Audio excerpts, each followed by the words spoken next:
देखिए, NEET paper leak मामले में सीबीआई लगातार जांच पड़ताल कर रही है और इसी बीच अब देखिए एक बात निकलकर सामने, वो ये कि नीट पेपर लीक का जो मुखिया है उसने पटना के एक हॉस्पिटल में मेडिकल चेकअप कराया था, मेडिकल रिपोर्ट अपनी तैयार करवाई थी। आपको उसके बारे में बताएंगे रिपब्लिक भारत पर मास्टरमाइंड संजीव मुखिया से जुड़ी हुई मेडिकल रिपोर्ट। आपको विस्तार से बताएंगे कि आखिर क्या बड़ा खुलासा हुआ है। मास्टरमाइंड संजीव मुखिया पर बड़ा खुलासा इस वक्त आपको लगातार हम बता रहे हैं और आपको सुनवाते हैं कि आखिर क्या बड़ा खुलासा है।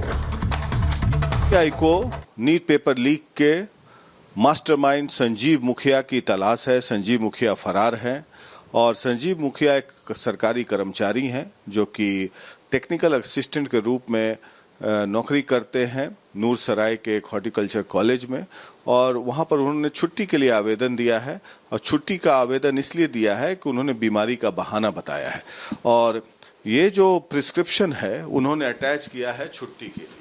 संभवतः पटना मेडिकल कॉलेज का है ये, और पटना मेडिकल कॉलेज लिखा हुआ है और ये पूरा प्रिस्क्रिप्शन है कि क्या क्या बीमारियां हैं, क्या क्या दवाई चलानी है उनको।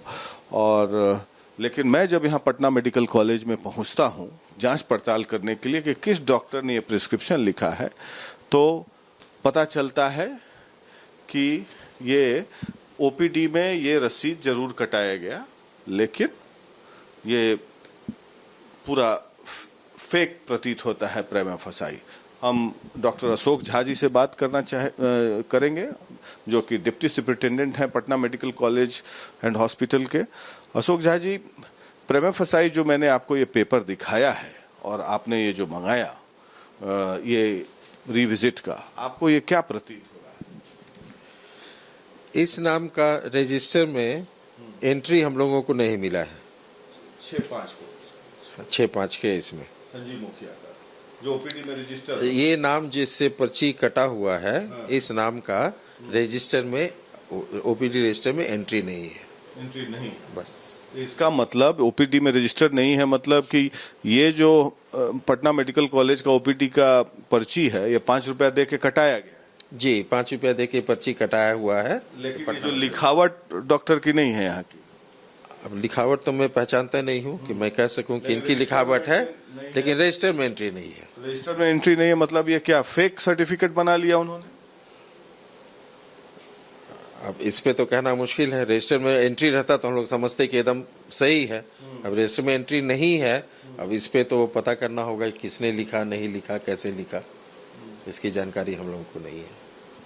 कहने का मतलब कि कोई भी चीज अगर यहाँ लिखी गई है, कोई भी बात, प्रिस्क्रिप्शन, तो रजिस्टर में एंट्री होती है उसको। जनरली नॉर्मली तो यही होता है कि जब वो ओपीडी में दिखाने के लिए जाते हैं ये पर्ची कटाने के बाद, तो वहाँ पे एक रजिस्टर रहता है, ओपीडी रजिस्टर, उसमें रजिस्ट्री उनका नाम उसमें रजिस्टर किया जाता है। उसके बाद डॉक्टर साहब देखते हैं, उसके बाद उनको पर्ची दी जाती है, लेकिन उस रजिस्टर में इनका नाम नहीं है। दूसरा बात आप बता रहे थे कि कोई मोहर लगता है ट्रीटिंग डॉक्टर का, यहाँ पे कहाँ पे लगता है? ऊपर में वो जो भी डॉक्टर का ड्यूटी रहती है उस दिन ओपीडी में, उनका नाम लिखा रहता है जनरली। ऊपर में यहाँ पे स्टैंप या नाम भी कम से कम हाथ से भी लिखा रहता है कि किन का यूनिट है, कौन देखे। ये भी मिसिंग है। ये इसमें इस फोटोकॉपी में तो नजर नहीं आ रहा है। और ये दोनों हैंडराइटिंग आपको क्या? सर, हम हैंडराइटिंग एक्सपर्ट तो है नहीं, हम बता सके किसको दे। सिग्नेचर जो है 6-5-24 का अलग अलग है, 21-5-24 का, दोनों सिग्नेचर अलग अलग है। हाँ, दोनों सिग्नेचर अलग है। ये शॉर्ट सिग्नेचर है, अब किसने किया है ये हम नहीं बता सकते।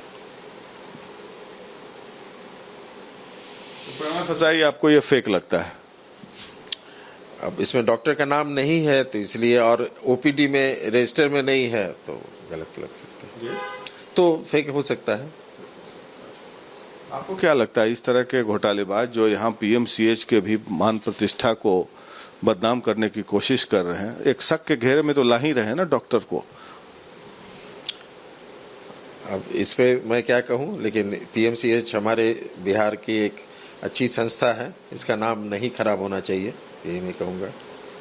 अगर ये ऐसा काम किया है संजीव कुमार या उर्फ संजीव मुखिया ने, तो आपको लगता है कि पीएमसीएच भी एक सेपरेट एफआईआर दर्ज करेगी जालसाजी का इन पर?